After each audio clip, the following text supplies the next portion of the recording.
that other monument, they had people donating benches left and right. I was like, I don't see anyone donating bench, even if it's not the best. Look, this one's coming from the heart. We're gonna do this for fun. And as we're there, we've made comparisons to you and Charles, because I'm an older guy. This is my nephew, who's younger. When we were making the first trip here, we were like, whoa, like, I'm realizing the two of us are going to be out in the same place. We've almost got the same age gap. Yeah. We're going to be out there fishing. You never know what's going to happen. We brought a fishing pole. We were fishing, so I was like, I think we're just asking for trouble doing this. We were trying to find a spot. I want you to know we really appreciate your case a lot, and this is all done in appreciation and love of this case. And I think more people, I think your story should get more respect. It's like, and you could bet one thing, the city would never move something like that. We have the full blessing of the mayor and see, that's the whole people that live here. Yeah, that's the whole part I love about it. Is like, I don't know why up northeast they're not as accepting or as progressive down here in Pascagoula, where they can, appreciate that this happened and it's a significant thing. I don't think they have any other thing going on. If this weather was pretty out here tonight, these streets would be full. Oh, I know. Last time we had a book signing here, last October 11th, I don't know how many people showed up, but it was a bunch.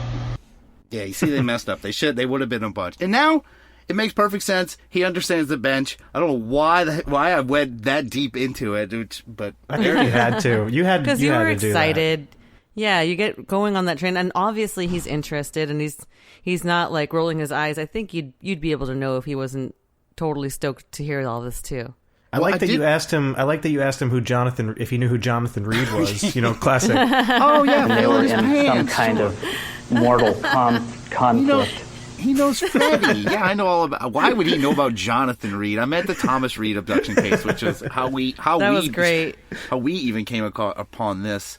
Yeah, I mean, you were excited. It's fine. It's you know what? Honestly, it's endearing that you were so nervous and excited that you stumbled over your words several times and introduced your Neffel and then asked him about Jonathan Reed. I think it's great. My just Neffel's shows keeping it like how together. earnest you are. Yeah, he my is, Neffel. because he's staying quiet. Yeah, exactly. This is Michael. Hey, this is my Neffel, nice nephew here. Oh, Neffel Mike. Sorry. Oh, Mike. But here we I didn't move mean to bring it up again, but no, please keep it going. Here we move the conversation on, and we start talking about. Do you remember his via satellite appearance on This Morning without Philip and Holly? Yeah, now I do remember that. Yeah, there was no Philip and Holly. It was the first time I said This Morning with, and I made you guys guess, and it wasn't Philip and Holly. that was. And then now I know better. Next time you do that, I'm just gonna shut up the way your Neffel does. I mean. Well, I had to know what that's like. He got to appear on one of our favorite shows. So let me try to get a little backstage juice on being on Philip and Holly. Someone want to bring up British people love you. Did you notice that? Yeah, I've noticed that. There are so many British podcasts that you've been on, and Philip Mantle, of course, is a British guy, and you're even on one of our favorite shows, This Morning. Remember This Morning show? That's a major TV network. That's a major show. That has showed up. They're one of those. I wish our major news shows did stuff like this, because they had. I've seen. They've had people who've made love to ghosts, or people anything weird with ghosts or aliens, especially during October. They are all over it, and they get like all the big people in the field on there. So seeing you on there, now you filmed that in New Orleans? Yeah, did you film it in New Orleans? Because they had like a backdrop of you with the river and everything. With the river and Were all you that. really in front of the river? Or was that a green screen? No, that's a green screen. All right, I called it. I was just a raggedy old room. I mean, with a couch, and a big old dog was asleep on the couch when I got there. You could have been like, you could have made it Mississippi. I was like, I didn't need. I could have done it. I know. From the house. You could have put space behind you. Yeah. I know. Yeah, this is Calvin Parker from Space talking about it. There we go. It was green screen. And this is so amazing. Yeah, that's one that is really funny to hear. But like, it's just so surreal and awesome hearing you shooting the shit with Calvin Parker. Like, this is seriously really, really cool. Yeah, I mean, as nerdy as it is, it's really cool. Yeah, it's surreal, kind of. It's kind of surreal, actually. It is. I'm having trouble believing it, but I mean, because I can't see it with my eyes. But no, I saw. You sent us a picture at one point. So I do believe you, but I mean, this is really cool. It's you can hear it in my voice the whole time. It's surreal the entire time that I know he does a lot of interviews, and he talks to a lot of British people, a lot of British podcasts have him on all the time. You You were on the same level as This Morning without Holly and Phillip because but I'm talking about. him. I'm trying to get the deep cut stuff and the stuff that we reference because you can find most of the information about there. And of course, the book is great. I'll talk more about later. Now we start talking about the things in his new book where he discovers a transcript of a hypnotic regression with Bud Hopkins, of all people. Can you believe that? What? Bud Hopkins. So Calvin Parker has been under hypnotic regression with Bud Hopkins of Witness fame and Deanie Petty and all that other stuff. Oh, my God.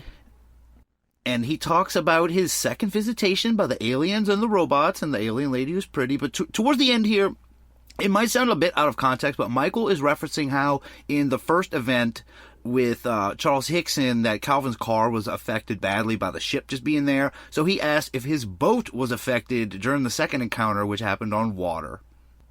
But one of the things that is in your new book is that you've gone through a lot of hypnotic regression, that Dr. Harder had initially done it in 1973, almost immediately, and then later was it J. Allen Hynek who had done it also? Right. Bud Hopkins. Oh, Bud Hopkins, that's right. Yes, we spoke about Bud Hopkins on our show quite a bit. I'm sorry, yeah, J. Allen Hynek was the Project Blue Book guy. Exactly. So, but in your book, you talk about doing more recent regressions in that, well, first of all, your writer had found an old transcript. It was the from Bud letter. Hopkins. Right. It was a transcript of your entire regression with Bud Hopkins, and was that before the '93 incident? No, this was after. After we didn't know. I didn't even realize I was hypnotized until I got ready to write the book, and we was going to release the book of September 2018. Right. But we finished early, and it was actually July when we released the book. But when I was writing the book, I had mentioned to Philip Mantelman that Bud Hopkins tried to hypnotize me, but he never did. Bud Hopkins is a good friend of mine, what he said. But he's dead, but I can get my hands on his well, see, you had a lot of synchronicity happening for you, just for you even to come out and tell this story. I've heard you relate it before that, yeah, you were pulled into this first by Charles Hickson, and who just drops a dime on you guys. Then later you end up trying to get a fishing show, but the only way you're going to get this off the ground is if you're on doing alien documentaries. Right. So you got to tell the story again, and yeah, it does look like someone might be off screen with maybe like something pointed at you to get you on that show at the time, because your appearance is brief, and you can tell that you're half annoyed too, which I would be as well. But then you found out that there's a hypnosis with Bud Hopkins, and that whole incident in 1993, you found out that these things visited you again. The same alien, and you saw the wrinkly elephant aliens too, right? So in 1993, so 20 years later, you see these things again, and you find this just through the regression, right? Right, through the regression. Sorry. So once you found out about your regression, you started remembering things, and back to about your car malfunctioning. Did maybe your boat have any issues at that time that you can remember? When I got ready to come home, it cranked right up and left. But the difference was, in '73, your car was right in proximity. My car was within 50 yards yes, of sir. this. So whatever the ship could be doing probably affected. And in '93, the ship was up in the air over sir. everything. Yes, sir. But it's the same thing, like an oval, like a football shaped craft and everything. Yeah, but it was hid in a cloud. So now this one is good. I don't know our listeners haven't heard this. So this time, you're not just laying back, getting stuff shoved up your nose, and not being in control. Now, you said that with the first time in '73 that you felt a small injection. Right. That is kind of some kind of knockout drug to keep you docile, and you said it made all your problems go away. But in '93 they tried to do it, and I guess it didn't take, because what did you do to this female alien? I got her against the wall. Whoa. Oh my God. Whoa. Hold on. Okay, you stopped it right when it was getting good. Yeah, I did that on purpose, because I want to just emphasize this and just kind of back up a little bit there. So yeah, all you Top Gear heads, Mikey's a big car guy, so he's asking about how boats are functioning and what cars are affected by UFOs. Good thing to know that. Good But his question. boat was not affected. Smart. But I want to know about female aliens a little bit more. And so, in this second incident in 93, things go down much differently with this female alien. All right, this drugs or whatever they gave him to keep him knocked out, that didn't take. So let's hear about that.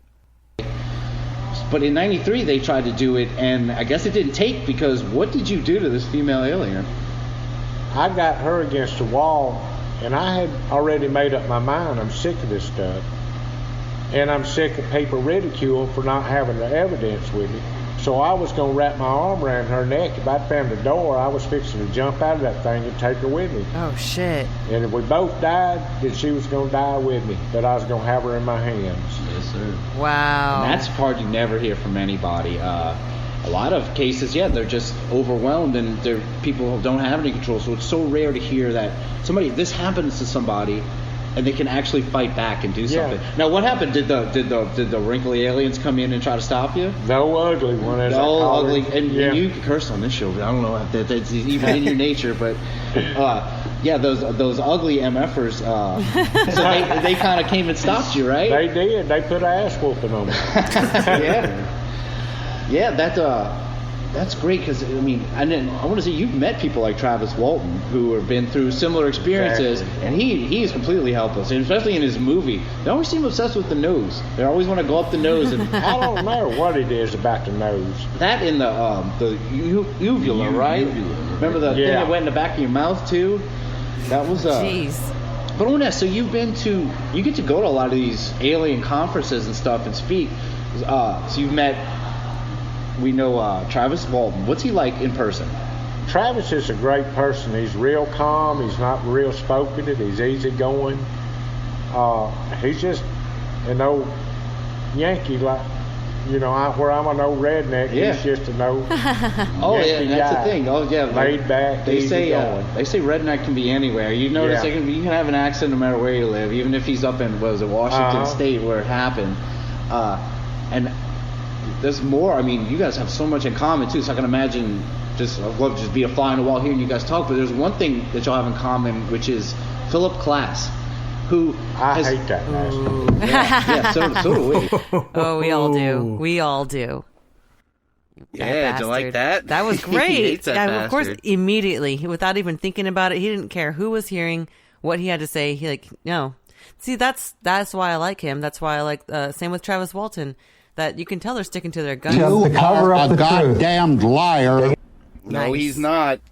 No, he's not. Yeah.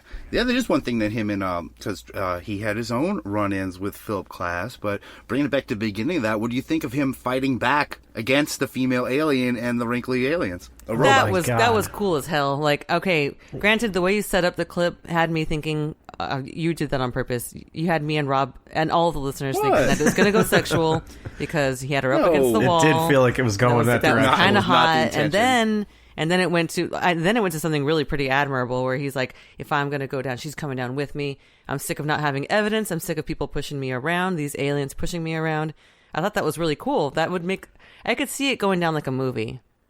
But, how often do you see a door, that you can open up on a spaceship and hop out? It's not like an airplane where there's an emergency thing you can pull and pop a latch. Yeah, he didn't make a comic book or a movie script about it, so you can't really see where it was. But obviously it was there. He tried. I don't think he was making that part up. Yeah, he said that they put a whipping on his ass, right? That they kicked his ass. Yeah, they did. Just imagine. The dude was not grabs... successful. He acts like he's gonna give her a kiss, and then he just grabs her and throws her against the Harrison wall. Ford. Then, Hello. yeah, and then all of a sudden those things come in. They come sliding in on their one stub foot. They beat the shit out of him, and he's just looking for a door. He's trying to find where the door is at. It's a fucking nightmare scene. Yeah, I'm picturing it like an airlock, like an airplane just jump out the window. Right. And that last clip was one of my favorite moments when I said, "Oh, by the way, you can curse," and then within 2 sentences, you say MF. Put an ass whipping on him. Yeah, I said MFer. I was just kind of breaking the ice, and I let him go with it. No, you should have actually said motherfucker, because then that would have really made him feel at ease. But you censored yourself, so he felt like the best that he could say was ass whipping, as opposed to. Did he call Philip Klass a bastard? Yeah, he did. Yes, he hates that bastard. He let us know that. But now we're going to hear about Calvin Parker's experiences with Philip Klass. Yes. he took Travis Walton all the way to Larry King. Did you see all that? No, I didn't see now, that.